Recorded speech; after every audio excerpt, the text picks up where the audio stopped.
नमस्कार, महत्त्वाची बातमी समोर येते आहे। अखिल भारतीय मराठा महासंघातर्फे मिरज शहर पोलीस ठाण्याचे निरीक्षक यांना निवेदन। पहा सविस्तर।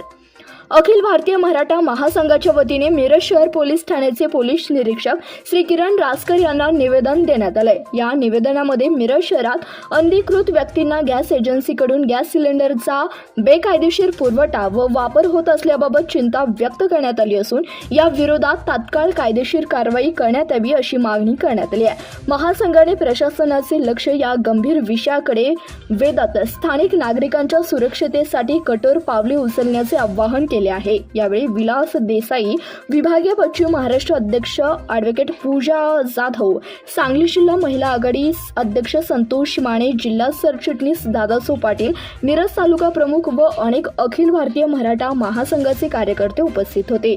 धन्यवाद। प्रतिनिधी इरफान बारगीर, CBS न्यूज मराठी, सांगली।